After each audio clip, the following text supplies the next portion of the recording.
कैसे हैं आप सभी। आज था मेरा एसएससी जीडी का मेडिकल और उसका था मेरा आज फर्स्ट डे। तो मैं बात करने वाला हूँ कि कैसे हमारी एंट्री हुई और कैसे क्या पूरी प्रोसेस रही हमारी फर्स्ट डे की। मेरा था आईटीबीपी सेंटर देहरादून में, देहरादून। तो भाई फर्स्ट बात करूँ तो रिपोर्टिंग टाइम जो मैं दे रखा था, रिपोर्टिंग का टाइम वो था 6 बजे। पर ऐसा कुछ नहीं हुआ हमारे साथ, क्योंकि मैंने आप लोगों को बता रखा, जैसे आपने मेरी पहले की वीडियो देखी होगी कि मैंने अपनी डेट एक्सटेंड करी थी। मेरा होना था 12 नवंबर को, मेरा होना था 12 नवंबर 2025 को।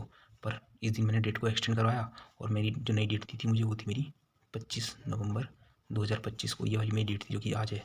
और उसके हिसाब से, इस डेट के हिसाब से जो एडमिट कार्ड में टाइम था उसके अकॉर्डिंग मुझे आने के लिखा गया था 6 बजे के आसपास। पर 6 बजे हमें जाने के बाद हमें एंट्री तो दी नहीं उन्होंने, क्योंकि वहाँ क्या था, एक दिन में जो नॉर्मल बच्चे मतलब जिनका 25 को ही होना है, जो कि एडमिट कार्ड जिनके पहले से आ रखे हैं, वो टोटल 100 बच्चे थे, यानी कि 100 बच्चे उन्होंने बुला रखे थे। उसके अलावा प्लस 5 यानी कि 105 में जो 5 थे ना, 5 थे वो वाली जिनकी डेट एक्सटेंड वाली थी। एक तो था 12 नवंबर वाला, मैं, मेरे अलावा थे 2 22 नवंबर वाले। उसके अलावा एक और थे जो कि एक्स सर्विसमैन थे, और एक और करके कोई था। ऐसे टोटल हम 5 थे जो डेट एक्सटेंड वाले थे। तो हमें 6 बजे तो रिपोर्टिंग करने से मना कर दिया। उन्होंने कहा कि पहले इन 100 की एंट्री होगी, और 100 की एंट्री का टाइम रखा उन्होंने 7 बजे तक, 7 AM सुबह को, कि 7 बजे तक जितने आएंगे इन 100 में से पहले हम उनको लेंगे। जब ये 7 बजेगी उसके बाद फिर हमें लिया उन्होंने। और जैसे ही मैंने कई वीडियो में देखा है कि उसमें कह देते हैं कि भाई जाते ही पहले तो M1 M2 M3 में बांट देंगे। भाई ऐसा कुछ भी नहीं किया, बल्कि आज के लास्ट तक भी जाके हमें M1 M2 में जाके बांटा है, लास्ट में जाके, बिल्कुल लास्ट में। शुरू में तो कुछ भी M1 M2 का सीन ही नहीं है वहाँ पर, सिर्फ जाओ और बैठो वहाँ पर जा करके, ये वाला सिस्टम था। तो वही लड़के 6 बजे आने शुरू हुए थे। 7 बजे तक पहले जो 100 बच्चे थे उनकी एंट्री करी उन्होंने, और इनके होने के बाद जो 5 थे हम, हमारी एंट्री हुई। तो जो हम 5 थे ना, वो जो लास्ट के जो 75 के नंबर रहते हैं ना, उसके बाद वालों के साथ में 5 को रखा था, क्योंकि टोटल 75 हो भी नहीं रहते वैसे। तो ऐसे करके हम 105 नंबर के हिसाब से हम चल रहे थे। तो भाई सबसे पहले क्या हुआ, सबसे पहले हमें लेकर गए वो डॉक्यूमेंट वगैरह चेक करने के लिए, यानी कि सबसे पहले वो हमारा DV, वहाँ DV स्टार्ट हो गया था हमारा लगभग 7:30 के आसपास। 7:30 के आसपास जो फर्स्ट बच्चा रहा होगा उन 100 में से, उसका DV स्टार्ट हुआ, और ये DV वाला काम चला लगभग 9:30 बजे तक। और सबसे मेन बात ये रही कि जो हम 5 थे ना डेट एक्सटेंड वाले, हम पाँचों का सारा काम सबसे लास्ट में हुआ है। चाहे कोई ग्रुप में रखना हो हमें सबसे लास्ट में, चाहे हमारे साथ कोई मेडिकल प्रोसेस हो गई, या फिर जो भी एक्सरे या फिर ब्लड यूरिन जो भी हुआ हो ना, सबसे लास्ट में ही हुआ है हमारे साथ। तो ये थोड़ा सा ऐसा रहा हमारे साथ कि हमें हर चीज़ लास्ट में ही कराई गई, इनके साथ नहीं कराई गई। साथ के मेरा सेंस है कि फोर्थ जो ग्रुप रहता है ना, जो लास्ट नंबर का रहता है, उनके साथ थे हम। तो 9:30 के आसपास हमारा सबसे पहले तो DV हुआ, सबको DV। उसके बाद DV होने के बाद उन्होंने हमें एक हॉल में बिठा रखा था। तो DV में नॉर्मली हो रहे थे, जिसमें कि मेरी 10th की मार्कशीट, 12th की मार्कशीट और मेरा डोमिसाइल ये चीज़ें चेक करी। मैं UR कैटेगरी से था, इसलिए मेरी ये 3 चीज़ें चेक हुई हैं।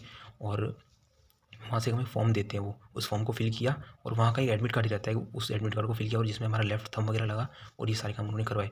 उसके अलावा मेरा तो UR का था, पर जो आज वैसे नॉर्मल डे था ना 25 तारीख को, ये EWS वालों का था आज, EWS वाले। तो सारे जो 100 बच्चे ना, इनमें मैक्सिमम जो है ना वो EWS वाले हैं, ये सारे EWS वाले। तो जो डॉक्यूमेंट लगे ना, तो इनके जो EWS था ना वो भी लगा, इनका ही। और EWS लगा है क्रूशियल डेट के हिसाब से, यानी कि जो 2024 में जो वैकेंसी आई थी ये वाली SSC GD की, तो इस SSC GD की वैकेंसी मान लो कि 10 अक्टूबर को आई होगी 2024 में, तो इससे पहले का, और फाइनेंशियल ईयर के हिसाब से ले रहे थे वो। तो एक साल पुराना करके ऐसे चल रहा था, मेरे को इतना नहीं पता इस पर, यही चल रहा था वहाँ पर। तो भाई मेरा 10th हुआ, ओरिजिनल चेक करे थे सबके सब। 12th ओरिजिनल चेक किया उन्होंने, डोमिसाइल चेक किया, बस इतना मेरा हुआ। उसके बाद हमें लेकर के गए वो, जो तुम्हारे एडमिट कार्ड में जो नाम लिखा हुआ है ना, कंपोजिट हॉस्पिटल ITBP, बस इस बिल्डिंग के अंदर लेके गए हमें, कंपोजिट हॉस्पिटल जो ITBP की ओरिजिनल बिल्डिंग है, इसके अंदर। सबसे पहले जाते ही हम लोगों के, यानी कि जो सीरियल के हिसाब से ले गए थे, 1 2 3 ऐसे करके, तो 9:30 के आसपास हम गए होंगे वहाँ पे। तो 9:30 के आसपास गए हम, तो 9:30 से लगभग 10:30 तक तो हमारा चला। सबसे पहले लिया हमारा ब्लड उन्होंने, ब्लड। भाई सबसे इंपॉर्टेंट बात जो मैं आपको कहूँगा ना, वो एक लगी मुझे, जो शायद मैंने ध्यान नहीं दिया था इस चीज़ पे, कि जब हम इस हॉस्पिटल के अंदर जा रहे थे ना, तो पहले तो हमें एक अलग जगह बिठा रखा था, एक बड़ा सा हॉल सा था वहाँ। उस हॉल से लेकर के हमें कंपोजिट हॉस्पिटल की तरफ ले जा रहे थे। तो यहाँ बीच में कैंटीन है, जहाँ खाने पीने की व्यवस्था कर रखी है उन्होंने, और यहाँ के बैग वगैरह रखवाएंगे पेड़ों के नीचे। तो जब यहाँ से ला रहे थे तो उन्होंने कहा किसी को कुछ खाना हो तो खा लो, क्योंकि यहाँ ब्लड टेस्ट में, यूरिन टेस्ट में टाइम लगेगा। तो हमें लगा यार कुछ खा लेते हैं, वैसे मैंने ज़्यादा नहीं खाया, तो मेरे पास ना गजब वगैरह रहती है नॉर्मली, तो मैंने वो खाई। फिर हम आए कैंटीन के पास, तो उन्होंने कहा किसी सर ने कि किसी को कैंटीन से कुछ लेना हो तो वो ले लो। तो जो खाने वाले थे, किसी ने कोल्ड ड्रिंक ली, किसी ने ब्रेड पकौड़ा वगैरह ऐसी चीज़ें ली। फिर एक सर है, उन्होंने कहा कि यार तुम ब्लड टेस्ट के लिए जा रहे हो, तुमने ये चीज़ें ले रहे हो। मैंने पूछा क्यों सर क्या हुआ? कि बेटा जब ब्लड टेस्ट के लिए जाते हैं ना तो कुछ भी खा के नहीं जाना। उससे क्या होता है, एक तो हमारा बीपी वैसे चेक तो नहीं हो रहा, वहाँ पे ब्लड प्रेशर जब हम कुछ खाएंगे ना तो एक तो हमारी मीठे के यानी कि जो शुगर रहेगा ना बॉडी का वो इंक्रीज़ कर देता है। यानी कि हमें भूखे पेट ही जाना है। ये थोड़ी गलती करी मैंने, पर कोई नहीं, वैसे मैंने कुछ ज़्यादा नहीं खाया था, थोड़ी मूँगफली के दाने वगैरह ही खाए थे वैसे तो। पर कोई नहीं, आप ये ध्यान रखना जब भी आप जाओ इधर से तो यहाँ से खा के मत जाना, सिर्फ पानी पी के जाना बस, पानी। और यहाँ जाओगे हॉस्पिटल के अंदर सबसे पहले होगा आपका ब्लड टेस्ट। सबसे पहले ब्लड टेस्ट नहीं मतलब वो आपका ब्लड का सैंपल कलेक्ट करेंगे, सैंपल, वो आपके जो ब्लड है ना उसका सैंपल कलेक्ट करेंगे सबसे पहला। और एक और आपको ट्यूब सी देंगे, 2 ट्यूब देंगे बेसिकली, एक तो आपकी होगी ब्लड के लिए और एक ट्यूब रहेगी यूरिन के लिए। तो उसमें आपको यूरिन डालना है अपना और वहीं पर वो जमा करवा देंगे। तो मैक्सिमम पानी वानी अच्छे से पीना, तो आपको यूरिन वगैरह हो जाएगा यहाँ पे। ये सब होने के बाद फिर आपको ऐसे ले जाएंगे वो, और यहाँ पे होगा आपका चेस्ट का एक्सरे। बस ये चेस्ट का एक्सरे होगा यहाँ पर, चेस्ट का। ये भी नॉर्मल है, इसमें कोई दिक्कत नहीं है, बस वो खड़ा कर देंगे क्योंकि इसमें आपको रोल है नहीं। वो जैसे कहीं यहाँ पर वैसे आपको खड़ा होना है। आपका चेस्ट का एक्सरे जैसे होगा वापस से आपको इस बिल्डिंग से निकाल करके जहाँ मेन पॉइंट था आपका यहाँ, अच्छा यहाँ से आते हो आपको जिसको कैंटीन से जो लेना हो चाहे अपने बैग से जो लेना हो लो बस। फिर जहाँ बैग रखे ना, यहाँ पेड़ है काफ़ी सारे, उस पेड़ के पास हमें बिठाया और यहाँ से सीरियल नंबर के हिसाब से 1 से लेके 25 तक फर्स्ट ग्रुप बनाया, 1 से 25 तक MO1। ये जो MO1 होता है ना इसका मतलब होता है मेडिकल ऑफिसर 1, यानी कि जो मेडिकल का जो ऑफिसर है ना 1, वो 1 से लेके 25 तक बच्चों को चेक करेगा। फिर 26 से लेकर के ऐसे ही 50 तक MO2, फिर ऐसे 51 से लेके 75 तक, फिर 76 से लेके फिर लास्ट वाले जो हम थे ना 105 वाले भी, क्योंकि टोटल 76 थे भी नहीं यार वहाँ पे। तो मेरा जो ग्रुप पड़ा वो पड़ा मेरा MO4, मेडिकल ऑफिसर 4 चेक करेगा हमें बस। भाई इसके बाद कुछ नहीं हुआ हमारा, कुछ भी। और ये सारी प्रोसेस हो गई थी हमारी 12:30 बजे, ये वाली 12:30 से 1 के बीच ये सब कुछ खत्म हो गया था, यानी कि 1 PM ये सब कुछ हो गया था। जिसमें हमारा बैच बन के थे, जिसमें जो M1 वाले थे ना इनकी तो आई टेस्ट हो गई थी। आई टेस्ट ये हुई 4 बजे के आसपास, और इन्हें भी 12:30 से 4 बजे तक बिठा के रखा एक जगह। उस जो हॉल बताया था ना मैंने, इसी हॉल में इन्हें बिठा के रखा, कुछ नहीं करवाया। और जो फॉर्म देते हैं वहाँ पर एनेक्सर A एनेक्सर B करके, उसमें कुछ चीज़ें होती हैं वो भरवाते हैं वो सर वगैरह, बस ये। और हम लोगों की बात करें जो M4 के अंदर थे, क्योंकि M3 को तो घर भेज दिया था, शायद कुछ भी वजह रही हो, M3 को घर भेज दिया शायद, उनके डॉक्टर लीव पे, मतलब डॉक्टर नहीं थे शायद उनके, बाद में 1 बजे के बाद, इसलिए उन्हें घर भेज दिया। बचे वहाँ पर M1 MO1 और MO2 और MO4।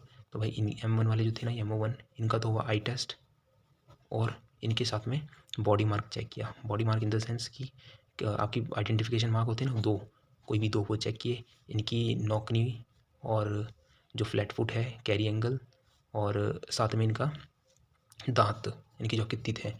ये इतना काम जो MO1 था ग्रुप 1, इसका इतना काम हो चुका था। M2 वालों को कुछ नहीं हुआ यार, इनका भी कुछ नहीं हुआ, इनका सिर्फ फॉर्म फिल हुआ।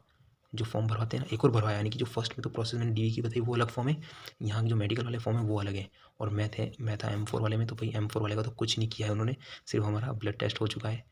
टेस्ट तो क्या हुआ है, ब्लड सैंपल ले चुके थे हमारा, यूरिन का सैंपल ले लिया था और एक्सरे का सैंपल ले लिया था, ये काम हुआ था हमारा।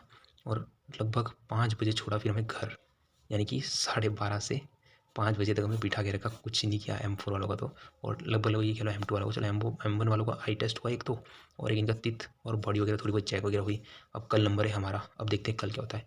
भाई आज तक ये सारा का सारा जो है मैटर ये आज का है, तो आज ना तो किसी को कुछ बाहर वगैरह करने के चांस रहते हैं, क्योंकि ना तो किसी चीज़ का रिजल्ट बताया हमें ना कुछ। बस यही था कि मैं यही कहूँगा कि आपको जब ब्लड टेस्ट हो ना तो आप कुछ खा के मत जाना, भूखे पेट जाना, यही है मेरी तरफ अगर जो आज की सलाह के रूप में आप मेरे को दूँ तो यही बात मानना कि नॉर्मली जाना और ब्लड और यूरिन का सैंपल दे के आना।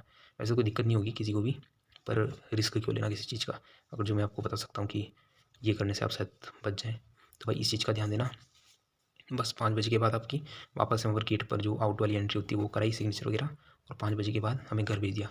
अब भाई कल 26 तारीख, 26 नवंबर, और हमारा टाइम है कल सुबह 7 बजे। अब हमें 7 बजे बुलाया है, देखते हैं हम जरा कल क्या होता है 7 बजे। और कल का भी वीडियो आपको इसी चैनल पर मिलेगा, तो बने रहिए और ऑल द बेस्ट जिसका भी मेडिकल हो।